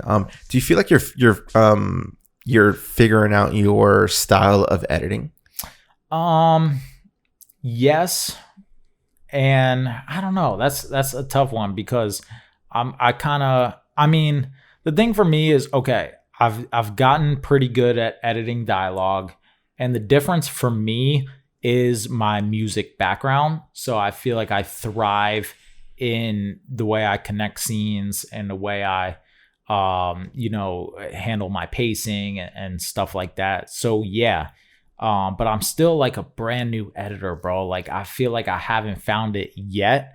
I'm just kind of, I'm still learning, bro. Like I'm gonna be totally honest. Like I'm still learning as I go. Honesty. So I don't know. I feel like I haven't found it yet, but at least I can say with this last project that I did, I felt really fucking good. I felt like, let's go. From compared to the first big movie that I did to the second one, the first one I was super nervous and I made it happen. The second one was like butter. I was like, all right, I learned from the first one. Now I just did the second one. I have like 3 more lined up now. I'm fucking hype. I'm like, and the third one now is like, where's my Grammy at? And it's getting, where's my Oscar? We're not there yet, but I see the progression, and I know that with each project, I'm going to get better. The short form stuff, I feel like I kind of have that down pat. I can do the speed ramps. I can do the masking fucking transitions and that sort of shit. The Rafie edits. I can do that sort of shit. You know, that stuff is hard to do. Hard as fuck. I'm still not the best at it, but I know how to do that shit. You know what I mean? If I have to. But I feel like I've got the short form content kind of down to a science. The long form editing stuff, I'm now just getting a real good grasp on it, and I feel confident going into the future. I haven't fully developed my style yet, but that's gonna come with time. You know, I'm not worried about that. Especially since you're so young in the field, like you said, like you're 2 years in, if a year, if that. It's fucking amazing, man. One last question for the creators out there, man. For the most part, most of our audience are like young creators. What is the one tip that you wish someone would have given to you when you're first starting off in your career? My one tip would be that if there's one thing you can control, it's your work ethic. And you know, there's so many uncontrollable factors in our field. You know, people fall through on gigs. They back out at the last minute, you know, but your work ethic is something that you can constantly control. And it's really up to you to fucking take it as far as you want to go. You know, it's only going to go as far as you want it to go. You know, what you set your sights on is where your future is going to go. So I'm a big believer in manifesting things and having a plan for your future. So, you know, it's hard. Part of me feels like live day by day and make the most of every day. But I do, on the flip side, also believe that you need to have a 5-year plan, a 10-year plan. You know, map your fucking life out, bro. Like, you don't want to be in your fucking 30s and be like, what do I do? Oh, shit. So I've just been having fun for the last 10 years, and now here I am, and I don't know what the hell I want to do. So have a plan, man, and stick to it. And don't expect it to happen in 1 year. It could take 3, 4, 5 years. But once it happens, you're going to feel so fucking validated. Yeah, it's just hard to like expect. I feel like in this social media world, you're seeing successful, even ads, man. You see YouTube and Instagram ads. You want to be a million in the next 60 days. You want to get a 6-pack the next 2-3 days. Like, they're selling you a lot of bullshit about, hey, you could get rich off the rip. It's not the reality, man. It ain't happening like that. Yeah. You know, I got really lucky in what I told you guys, how things happen for me. I do feel like there was a little bit of luck involved. There's always going to be luck involved with anything else. But on the flip side, I also feel like I have been working my ass off for the previous 3-4 years. Yeah. And I fucking deserve that luck. Yeah. You know what I mean? Like, and so It's called karma, baby. what is it called? Luck is when preparation meets opportunity. Yeah. Facts. Is a good quote to live by. You know, I definitely live by that quote. I feel like most people have opportunities like pass by them, but they don't realize it's an opportunity. Right. And if they feel like an opportunity hasn't happened to them, it's because you're not ready for it yet. Right. Like, you're not ready to fucking shoot for Nike. You're not ready to shoot for Vogue because you're not fucking ready to, your product doesn't speak for itself yet. Like, you need to fucking practice on your fucking craft. And once, I swear to God, once you're fucking good enough, that opportunity is going to land. It's going to happen, man. You gotta, like you said in other episodes, like, you gotta curate that fucking passion. You gotta curate that hard work. What you just said, I said previous episodes too. You can't control anything, right? But you can control how hard you go. Your mentality. in the fucking pavement. And if you can curate that and your hard work and all that shit, like, yeah, your luck will meet your opportunity, and then you'll think it's luck. But no, it's your hard work meeting your opportunity, and then it cultivates this thing where, like, you blossom. I believe in it, man. I believe anybody can make anything happen. Yeah, especially we live in America, man. It's a land of opportunity, man. You could literally do anything you fucking want in this country. You control your fucking narrative, man. Right. Facts. So it's a great conversation. Definitely. I love what we fucking what you poured your story, This man. was a I lot, love your man. fucking story, bro. I really appreciate it. I learned a lot about you, man. I appreciate your time, bro. To anybody listening, these guys didn't know shit about me, bro. So I just came into this whole situation like I'm just gonna fucking dump everything and hope you guys enjoy it and whatever. It was bro. Loved it. hell of a roller coaster story for you. Roller coaster story. Yeah, and I'm sure there's a lot of details that you didn't plug in for time's sake. Yeah. But for the most part, it's like, holy shit, like, I covered most of it. Yeah. I feel pretty satisfied. I feel like I covered most of it. You killed it, bro. that's that. Let's pivot to like frame of the week, man. This is our boy at Everything Matters. You'll see it right in front of George's face right now. It's a drone shot, and the caption is "Some low flying with the DJI Mavic 2 Pro." And it's a simple shot, but the colors look fucking insane. Oh, got the music on, but what do you think about it? I'll show you right now in a second too, Yeah, George. man. It's like I love the purple kind of haze rain type of theme. That's clean right there. It's super simple, but it just works though. Some low flying with the DJI Mavic 2 Pro. That's clean, man. Yeah, that's it's very That's the perfect time of day to shoot. Hell yeah. This guy's been a big Potter supporter. Yeah, big supporter of the podcast for sure. And he's actually from San Diego, California too. Shouts to Eddie, man. So thank you for listening to the podcast and supporting the podcast, man. So if any of you guys want to be in Frame of the Week, make sure you tag us on your post, and we will be out in the lookout. We always are. And if you're on YouTube, guys, please hit that fucking like button. Give us a comment. If you have a question for George, shoot it in the comments. He'll fucking respond to it. If you are on Apple Podcasts, take a screenshot, put it on your stories, tag us. Shit. If you're on, I almost said Shopify again. Spotify. I don't know why I can't have Shopify in my head. Spotify, hit that share button, put it on your stories, tag us. And this is currency for us, guys. We're not asking for anything. This is all free, by the way. But yeah, man. One last thing, George, before you take off, man. I know you have a busy schedule. You probably have some editing to do after this shit. You probably have like a multi-million-dollar film to fucking edit right now. Yeah, you're probably gonna charge us after this. Yeah. So, in the perfect world, when there's no money involved, describe the perfect day. Oh man, I should have been prepared for this question because I've heard you ask this on previous podcasts, and I really was not fucking prepared for this question. Let me think. All right, so my morning starts with a workout. You know, I wake up. What time are you waking up? Not super early, maybe 8, 9. Okay. I'm waking up, not like 6, 7. I'm waking up a little bit later than that. Gotcha. I'm doing my workout, and I'm fucking chilling with my girl, bro. And that's it. I don't really care what we're doing, honestly. Like, I just want to hang out with her and have fun. And, you know, I love my girlfriend so much, man. And I just want to, like, I don't give a fuck, bro. I like going to downtown San Diego and just walking around. Like, you know what I mean? And just chilling, like going and eating. Do you have a camera food. in hand or no camera? No, bro. I don't have a camera in my hand. I'm fucking chilling, man. You're like, present. Yeah, I'm totally present, man. One thing about me is I do love documenting things, but I also love my time off. You're private. You know, at the end of the day, yeah, I say I love what I do, and I do love what I do, but this is also a job for me. And I totally enjoy my fucking time off. When I get it, I maximize it and I make the most of it. Love that. If it's chilling on the beach, you know, I'd say probably playing some basketball. Oh, this is what I did want to say. I'm going to a fucking Lakers game, man. That's what I'm doing.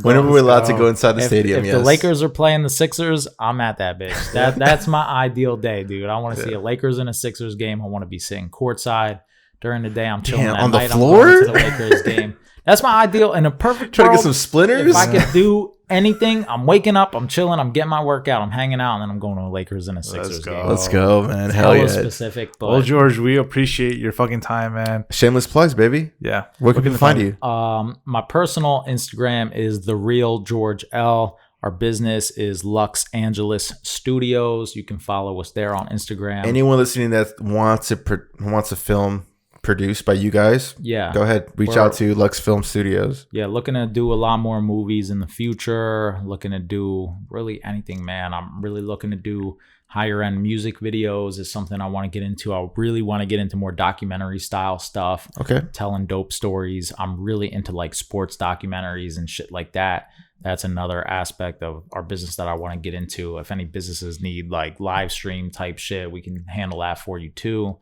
Yeah, man, we're a beast of a company, and I want to give you guys your flowers too while I'm here, since it's my only time on a podcast, man. I really fuck with you guys heavy, and I think that what you guys are doing is super awesome. And, you know, having the creative gang and I see your guys building your community, man, it's like super dope to just see it happen, you know, and to know you guys like firsthand and to, really appreciate to that. witness it, man. It's you.